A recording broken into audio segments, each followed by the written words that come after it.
Alrighty, so we're going to take off here.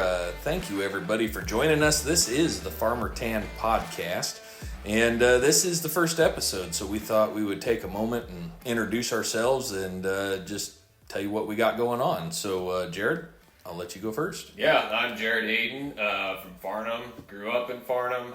It's a town of about 150, south of Gothenburg here, southwest, south central-ish. Nebraska is kind of where Farnham is.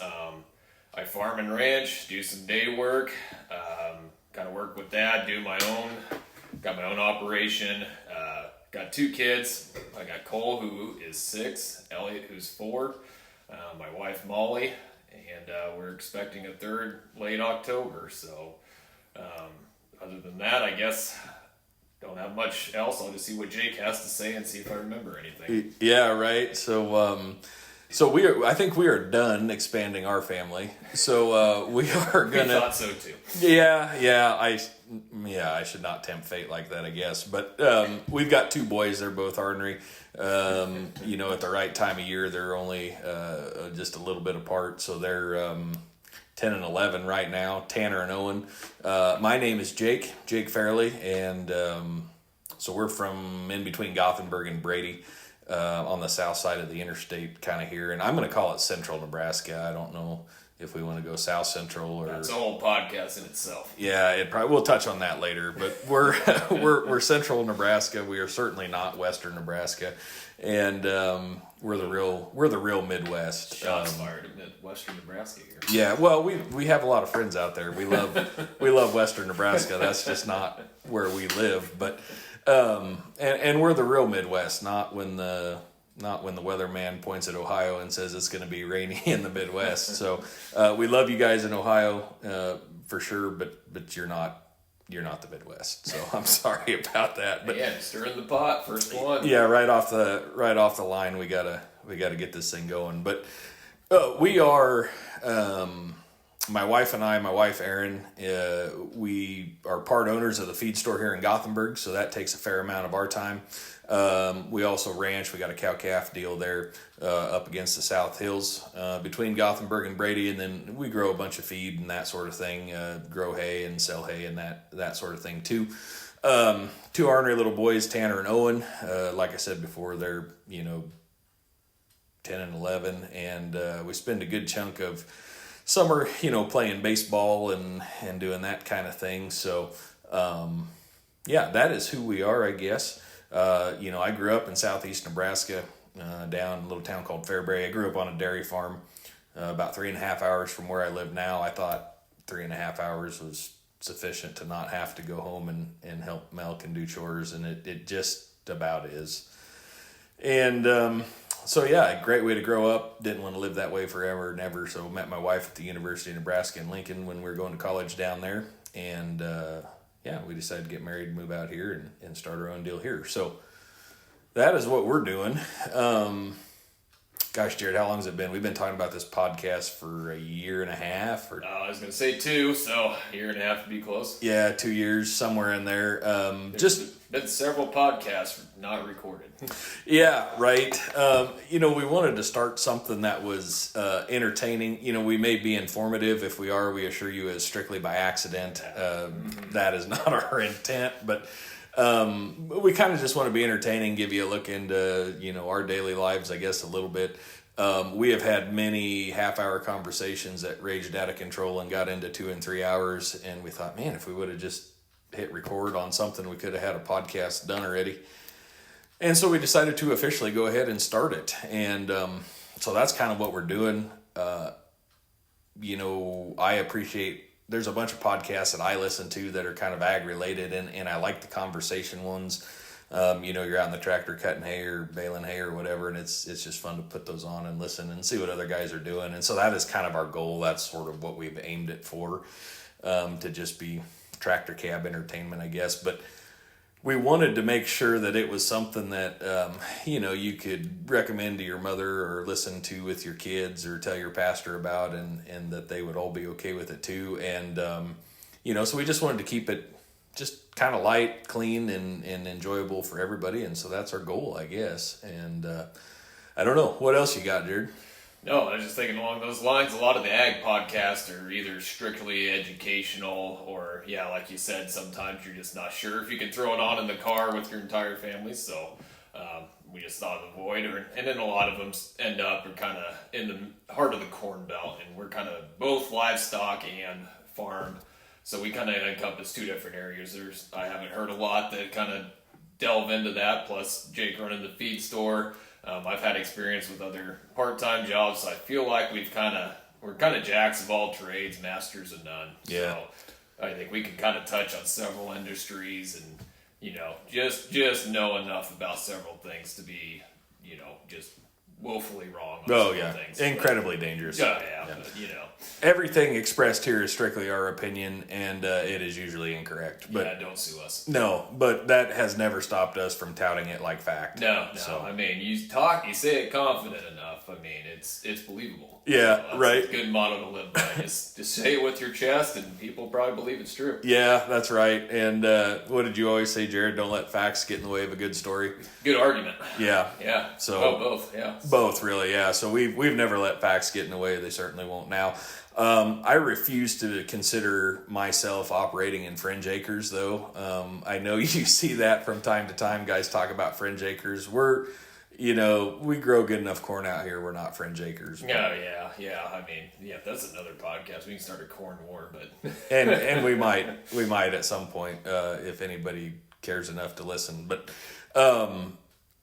yeah, we are in big corn country out here. So where Aaron and I operate, we're in the Platte River Valley. Tons of irrigated acres where we're at, and really good irrigated corn, good irrigated beans, grow some alfalfa. You go south through the hills to get to Jared's, and it kind of changes a little bit. Yeah, I would say, Valley, it's all in sections. You got nice quarter section pivots. Out where we are, I always joke, you kind of farm until the tractor tipped over, and that's where the field end and the pasture starts. So we've got odd-shaped fields that kind of nestled on pasture tops. That's just kind of a whole new set of problems, and we'll probably touch on that as we go. I don't need to spell it all out right now, but just for only being 20 miles apart, it's a whole different ballgame down there. Yeah, for real. A lot of dry land. Yeah, a good chunk of dry land, and then irrigated water restrictions. Just a more arid climate, but with not having pivots stacked on top of each other, fields right next to each other, it's amazing how big of a difference it makes. Yeah, we're kind of here in the banana belt. We get a good shot of rain. Almost everything is full quarters. Even some half section stuff. And that sort of thing. Big flat square fields for the most part. If you've ever driven through Nebraska on I-80, this is kind of what Jake's talking about. Yeah, this is what you're going to see. This is why people think Nebraska's flat. You're driving the Platte River Valley the whole length of I-80. Yeah, for real. And that's where Aaron and I operate. We butt right up against the hills. In fact, our operation is right at the base of the hills. It's not. They're not really smooth rolling hills. They're not really sand hills. They're kind of jagged. They kind of got a long slope to one side, and then they drop off like a cliff on the other. Really good pasture ground, though. Good grass. Great place to do a cow-calf operation, with the exception of cedar trees, which is a bit of an issue for sure. But, we do our best to keep those under control and that kind of thing, too. So, I don't know. That's kind of what we do and where we do it. As far as our feed store goes, actually Jared helps us out from time to time. That's right. He drives truck for us once in a while. I'm sorry about that. But we do appreciate the help for sure. We're located right here in Gothenburg and have a pretty wide footprint, east, west, north, south. And, we do bulk feed, bag feed.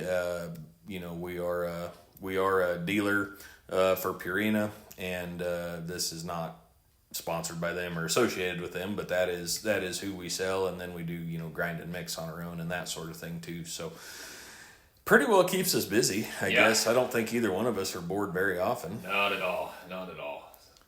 If we get any spare time, we are both motorcycle enthusiasts, so Yeah, made it out a whole 2 times this year so far. Yeah. So ripping up the road 2 Yeah. days at a time.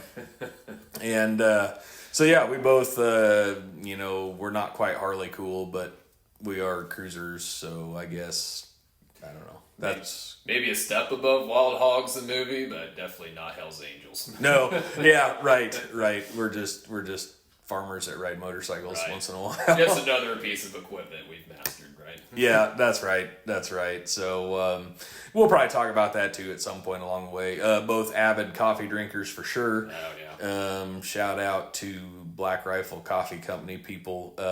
Once again, not sponsored by them, not doing a promo we're for fishing them. here. But we are open to opportunity. Yeah. We'll just keep name dropping until we kind of come across the radar. Certainly somebody will contact us. But they do have some of the best coffee around. So if you're a coffee drinker like we are, look that up as well. And then generally speaking, we are just, performance related. If you can put a turbo on it and turn the pump up, we like all that kind of stuff. Yeah. Semi trucks, farm tractors, anything that goes fast, pickup trucks. Jared, you're predominantly a Ford guy. I grew up a Ford guy, predominantly a Ford guy. I'm now, the reliable and affordable guy. So whatever brand gets me there, that's kind of. But yeah, I own all Fords right now. It's just what I grew up with, what I know most about. But I'm not fighting people over other brands at this point. yeah.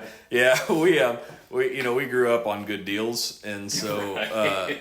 We had some Chevrolets and some Fords around growing up. I actually kind of lean a little bit towards Chevrolet, but I am driving a Ford right now as well. So, there's nothing wrong with a 6.7 Power Stroke or whatever. No, nice. So I do got one of those, but got a couple of Chevrolets as well. So, tractor wise, I definitely lean towards red tractors and red combines for sure. That's kind of what we grew up on to start with, but there again, we grew up on good deals. And so I think we've had about every color at some point, I think. And, it's mostly sales and serviceability and that kind of thing. And around here we have a pretty strong Deere dealer network. And so, do run some green equipment from time to time as well. But my heart bleeds red, especially the old red stuff. But yeah, Jake's wealth of knowledge on the older Alice case. For me, if it's not starting with the 48 or a 4, that's about all the older tractors I know. The green, the 4840s, 4020s. I grew up all John Deere, and like you said, it's just the dealer networks. That's the most prevalent thing around here, and has been for a long time. It's pretty heavy deer country out here. Yeah, so there you go. Obviously, red Angus cows are the best. That's probably all we have to really. Yep. Probably all we need to say about that. Sorry, Greg, and can't even think of a counter argument right now. No, well, there's not one. Yeah. We've got some friends. Hopefully, they listen to this and then get fired up about it. So, yeah, I guess that is what we're doing. That is who we are. That is what we've got going on, and we appreciate you checking us out. Hopefully, onward and upward from here. Yeah, so, now that we started, that's probably the biggest starting. I mean, obviously it's a starting point, but it's the biggest hurdle for going forward. Yeah. So typically, the best place to start is at the beginning. That makes sense. And that is what we have. We are a philosophy podcast. Right. So, alrighty. Well, with that said, we are going to let you guys go. Be sure and check us out. We're going to try to drop these things off to you about twice a month. Every other week we're going to try to drop something new. Be sure and check us out on Facebook and Instagram. We'll be on there, the Farmer Tan Podcast. Look us up on there for, we're going to try to post a few things about what we've just got going on in real life, and maybe some fun stuff with the store too, or with the podcast, or, whatever else kind of floats our boat on that. But follow along. You can certainly drop off comments on any of our social media platforms or wherever you're listening to this podcast at. We'd love to hear your feedback, and we'll see if we can't make it better and better. All right. Thanks for riding along.